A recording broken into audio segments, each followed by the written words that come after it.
पहले तो इस पर बात करते हैं कि आज राष्ट्रपति का चुनाव हो क्यों रहा है। तभी क्योंकि पीछे तो हुआ था, अभी 5 साल हुए नहीं।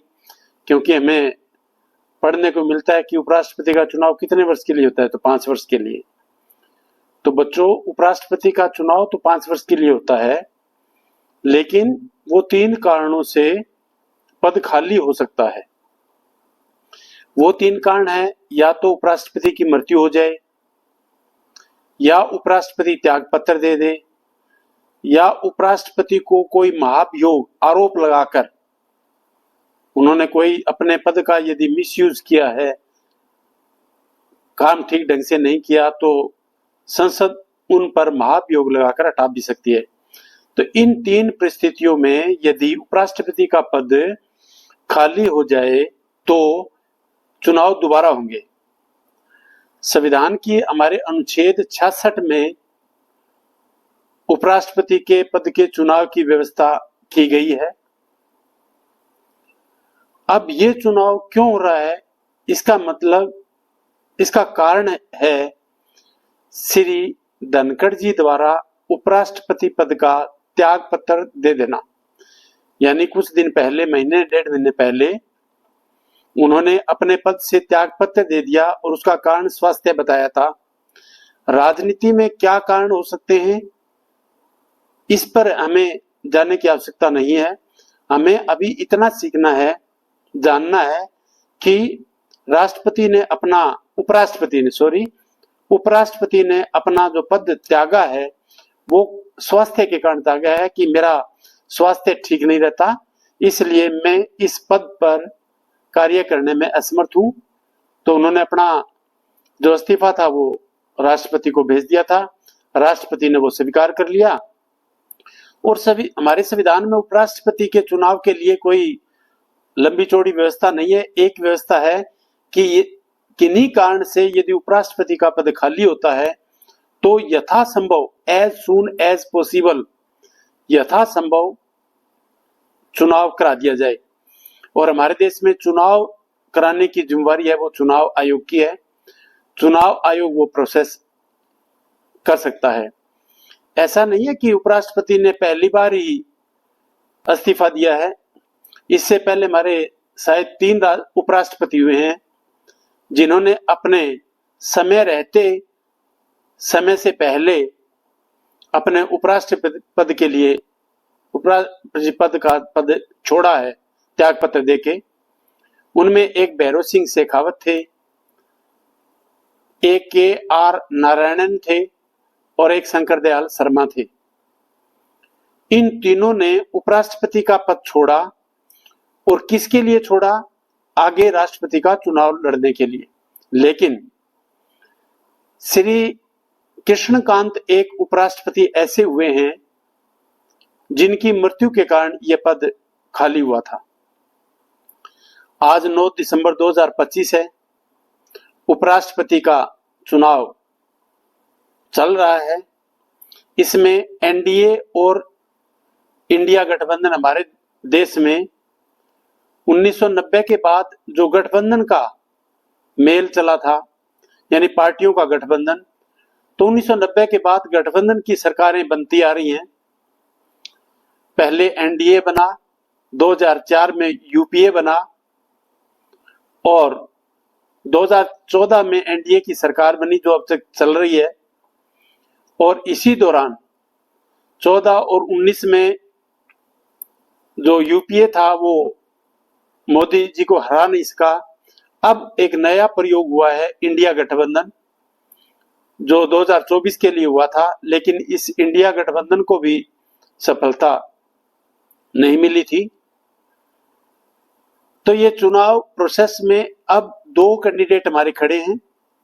आप बच्चों अपने अध्यापक से या न्यूज़पेपर से ये खुद दोनों कैंडिडेट की आप कतरन काटेंगे और अपने नोटबुक में चिपकाएंगे, उनके नाम लिखेंगे।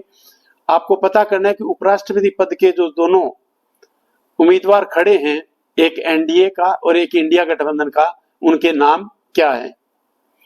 अब बच्चों एक सवाल ये भी आता है कि उपराष्ट्रपति पद का जो अब पद खाली है उसका चुनाव लड़ कौन सकता है।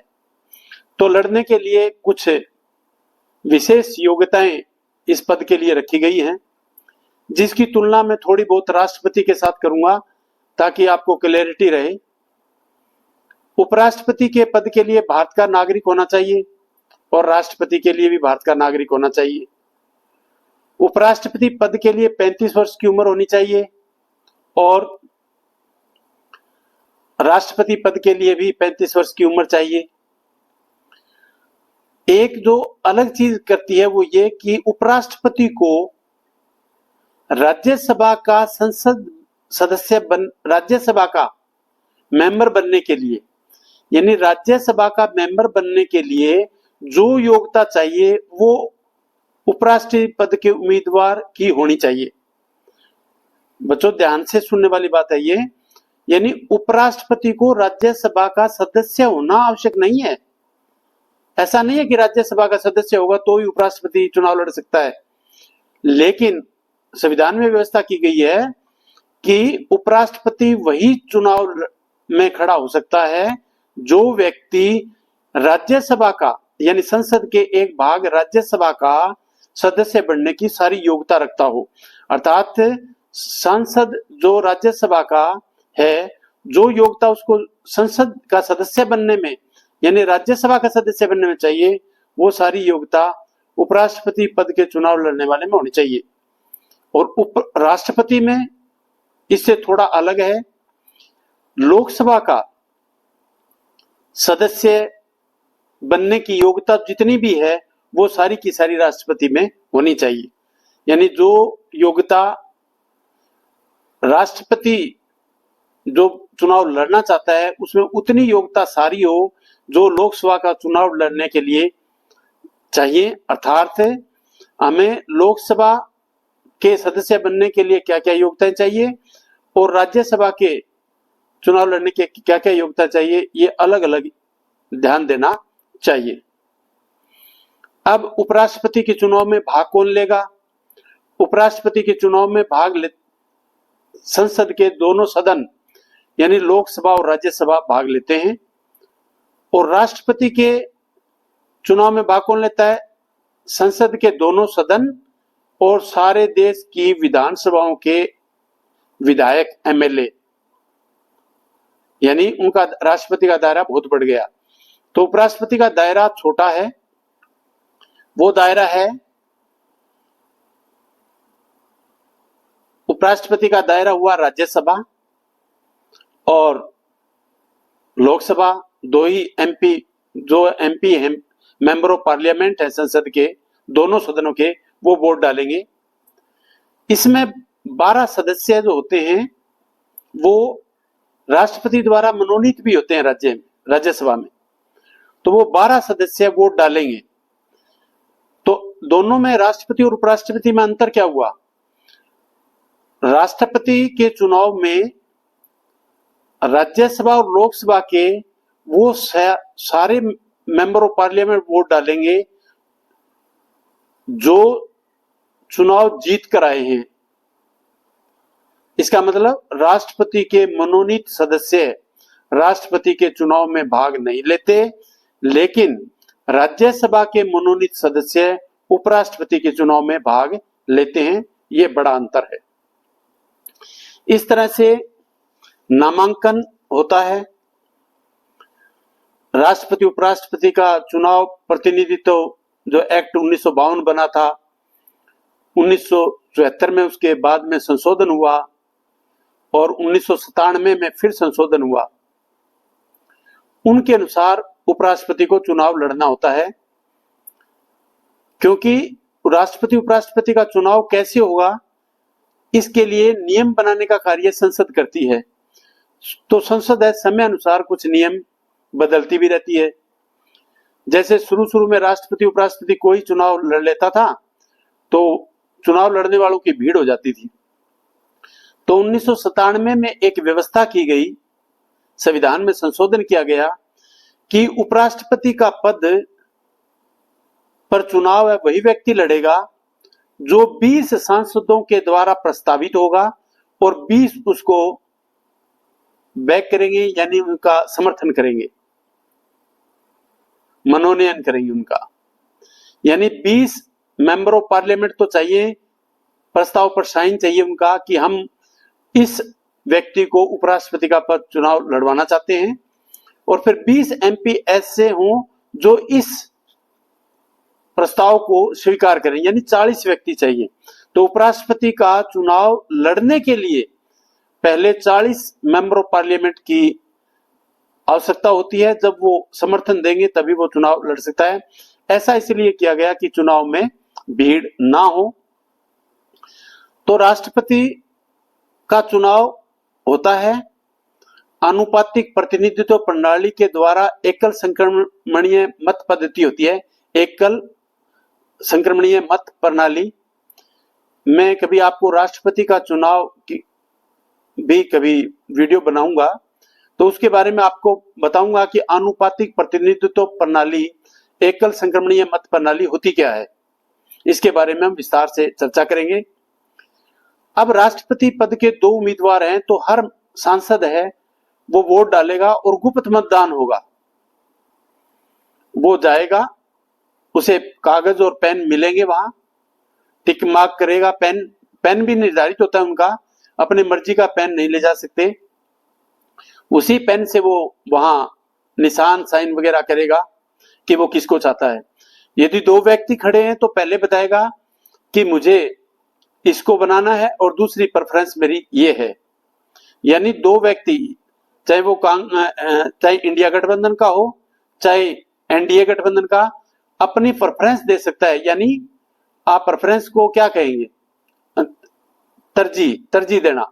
भी पहले मैं इस व्यक्ति को उपराष्ट्रपति बनाना चाहता हूं और मेरी दूसरी पसंद ये है। तरजीह मतलब पसंद, अपनी पसंद बता सकता है वो। और नाम भी बताए तो बताना कोई आवश्यक भी नहीं है शायद, क्योंकि एक व्यक्ति 2 खड़े हैं, एक को पसंद करके आ जाए, दूसरे को नाम भी कहे। ऐसा होता क्यों है? ये दूसरी पसंद तब महत्वपूर्ण हो जाती है जब फार्मूले के अनुसार उनकी जीत ना हो रही हो। अब फार्मूला क्या है जीतने के लिए? जीतने के लिए फार्मूला है वेद मतों को जितने कैंडिडेट खड़े हैं, यानी अब 2 खड़े हैं, यानी जितने वेद मत कौन से होते हैं, जितने वोट पड़ेंगे, जितने वोट पड़ेंगे अब उनको 2 से भाग दे देंगे और 1 जोड़ देंगे। मान लो एक बार कि 100 वोट पड़ेंगे, तो 100 को 2 से भाग दे दिया, 50 आया, और 50 में 1 जोड़ दिया, 51। अब दोनों व्यक्तियों में वो जीता हुआ डिक्लेयर किया जाएगा जिन्होंने 51 वोट ले लिए। यदि मान लो किसी के 51 वोट नहीं आते, तो आप कहोगे कि एक तो आ ही जाएंगे, तो ऐसा जरूरी नहीं है। उपराष्ट्रपति के पद के लिए जीतने के लिए एक फार्मूला है बच्चों कि आप जितने वैध मत पड़ेंगे, यानी वैध मत क्या हुआ, यानी बहुत सारे सांसद वोट डालेंगे, कुछ किसी कारण से अवैध भी हो सकते हैं। कोई स्याही डबल लगा देगा, कोई स्याही का निशान लगा देगा, कोई अंगूठा लगा देगा, या कोई खाली छोड़ के आ गया, वो नहीं गिने जाएंगे। यानी जितने वोट पड़े उन वोटों को 2 से भाग दो और 1 जोड़ दो। जितना आता है उतना वोट किसी को मिलेगा, तभी वो जीता हुआ कहलाएगा।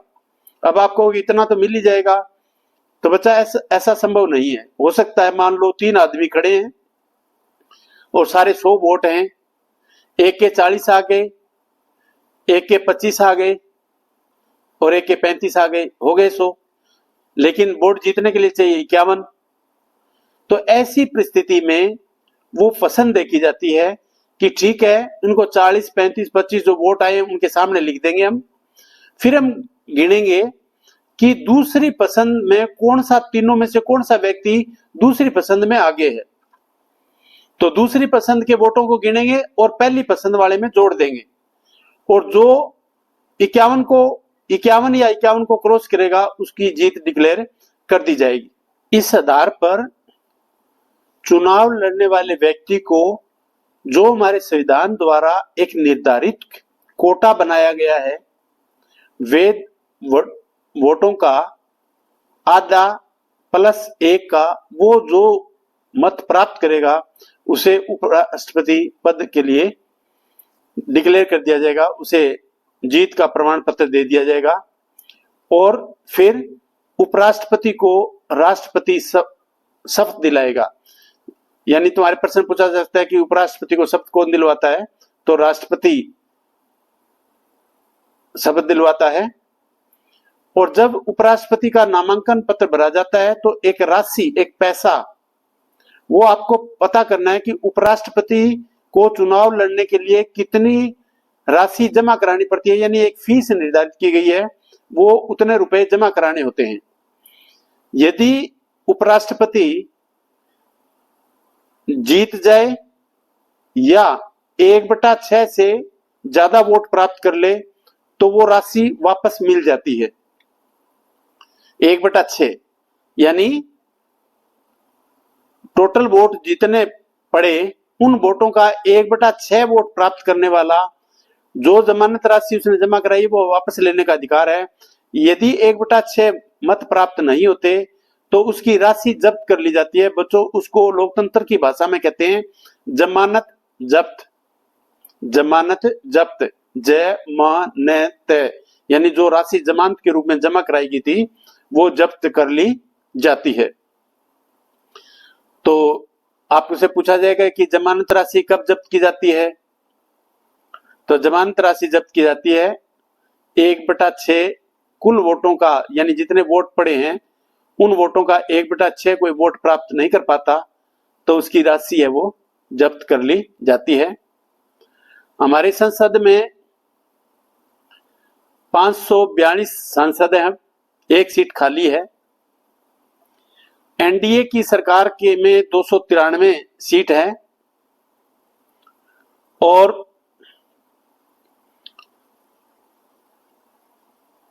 उनके पास 235 सीटें हैं इंडिया के पास। यानी एनडीए के पास 293 सीटें और इंडिया गठबंधन के पास 235 हैं। अब राज्यसभा में, ये लोकसभा का सिनेरियो है, राज्यसभा में जो 129 सांसद हैं वो एनडीए गठबंधन के हैं यानी बीजेपी समर्थित वाले, और 85 हैं वो इंडिया गठबंधन वाले। यानी इंडिया गठबंधन की बात करें तो उनके पास आज वर्तमान समय में 310 सांसद हैं पूरी संसद में और एनडीए के पास है 422। इसलिए यह अनुमान लगाया जा रहा है कि यदि बहुत बड़ी कोई सांसद गड़बड़ ना करे तो एनडीए का उपराष्ट्रपति बनना तय है श्री सीपी राधाकृष्णन, उनका उपराष्ट्रपति बन जाएगा। और कुछ निर्दलीय भी हैं जो एनडीए की तरफ भी आ सकते हैं और जो इंडिया गठबंधन की तरफ से आ सकते हैं। तो इन आंकड़ों में थोड़ा फेरबदल हो जाएगा। तो आप आज शाम को टीवी में खबर सुनना कि देश का उपराष्ट्रपति कौन चुना गया है और उसमें यह भी बताया जाएगा कि किस उपराष्ट्रपति ने कितने वोट प्राप्त किए हैं, अर्थात इंडिया गठबंधन का उपराष्ट्रपति बना या एनडीए गठबंधन का। सांसदों की संख्या के हिसाब से चित्र साफ है कि उपराष्ट्रपति श्री सीपी राधाकृष्णन ही होंगे। आपका बहुत बहुत धन्यवाद।